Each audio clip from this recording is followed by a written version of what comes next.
Hello दोस्तों, कैसे हैं आप सभी। आशा करते हैं आप लोग स्वस्थ होंगे। आज मैं आप लोगों के लिए एक नई फाइल लेके आई हूँ जो कि हमारी पाठ्य योजना से संबंधित है और ये बायोलॉजिकल पाठ्य योजना की फाइल है।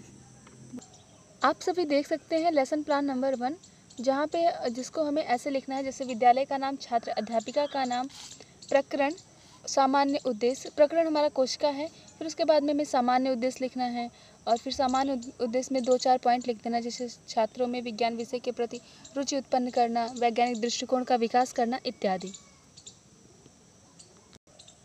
फिर देखिए हमें नेक्स्ट टॉपिक डालना है, नेक्स्ट हेडिंग डालना है विशिष्ट उद्देश्य, जहाँ पे 4 पॉइंट उसमें डालना है, जैसे ज्ञानात्मक उद्देश्य, भावात्मक उद्देश्य, क्रियात्मक उद्देश्य और सहायक सामग्री। ऐसे कुछ हमें विशिष्ट उद्देश्य में डालना है।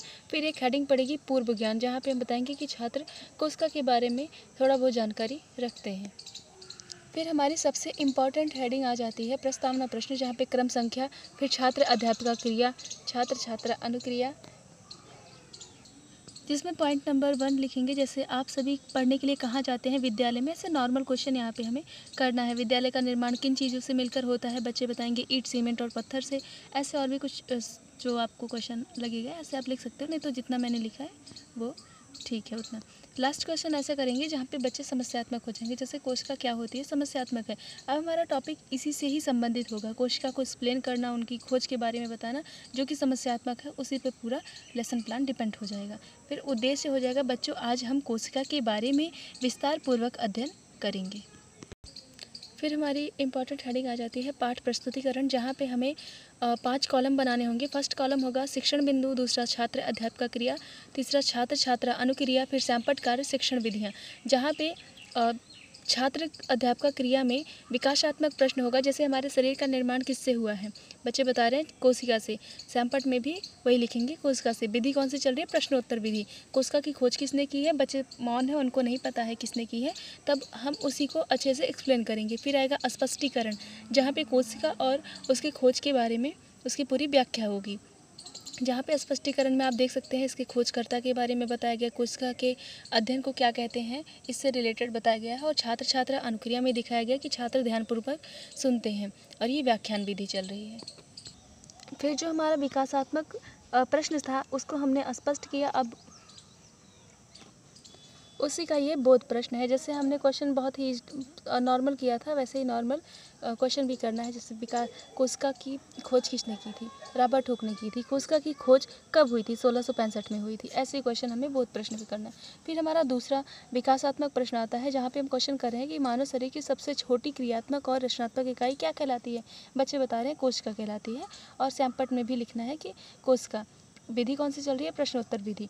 कोशिका कितने प्रकार की होती है जो कि समस्यात्मक है, बच्चे उसको नहीं जानते हैं। अब हम उसको एक्सप्लेन करेंगे। स्पष्टीकरण में लिखेंगे कि कोशिका के प्रकार की व्याख्या।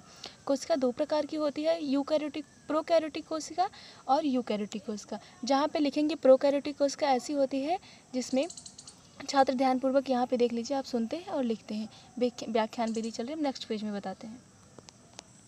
जैसा कि हमने 5 नंबर पेज में पढ़ा था कि प्रोकैरियोटिक कोशिका उसके बारे में जहाँ पे अस्पष्ट केंद्रक नहीं होता है, जैसे विषाणु हो गया, जीवाणु हो गया, ये सभी कोशिकाएं कौन सी है, प्रोकैरियोटिक कोशिका। यूकैरियोटिक कोशिका ऐसी होती हैं जिसमें संगठित केंद्रक पाया जाता है जो एक आवरण से ढका होता है, जैसे पेड़, जानवर, मनुष्य आदि।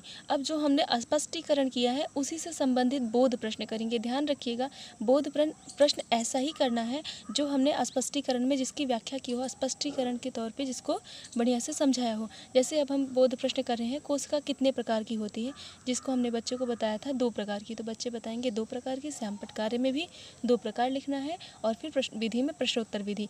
प्रोकैरियोटिक कोशिका का एक उदाहरण बताइए, तो प्रोकैरियोटिक कोशिका का उदाहरण है जीवाणु और विषाणु, जहाँ पे हम लिखे हैं जीवाणु। चलिए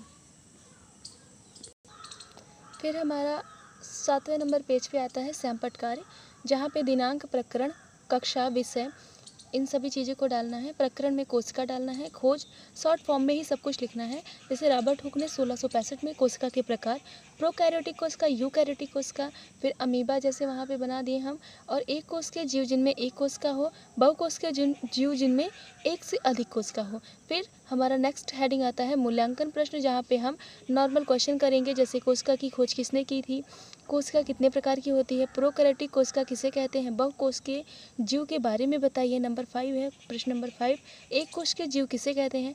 फिर आता है गृह कार्य, जहाँ पे कोशिका को परिभाषित कीजिए। और दूसरा क्वेश्चन पूछेंगे कि यूकैरियोटिक कोशिका किसे कहते हैं, उदाहरण सहित बताइए। यहाँ पे हम वही क्वेश्चन करेंगे जो हमने पीछे बच्चों के सामने स्पष्ट किया था, जिसका विकासात्मक प्रश्न में क्वेश्चन करके फिर जो समस्यात्मक हो जाता था उसको स्पष्टीकरण करते थे, फिर उससे रिलेटेड बोध प्रश्न करते थे, फिर लास्ट में मूल्यांकन प्रश्न भी उन्हीं 2 विकासात्मक प्रश्न से संबंधित होता है। आशा करती हूँ अगर मेरा वीडियो आपको अच्छा लगेगा तो आप लोग इसको लाइक शेयर सब्सक्राइब सब कुछ करेंगे, और मिलते हैं नेक्स्ट वीडियो में। धन्यवाद।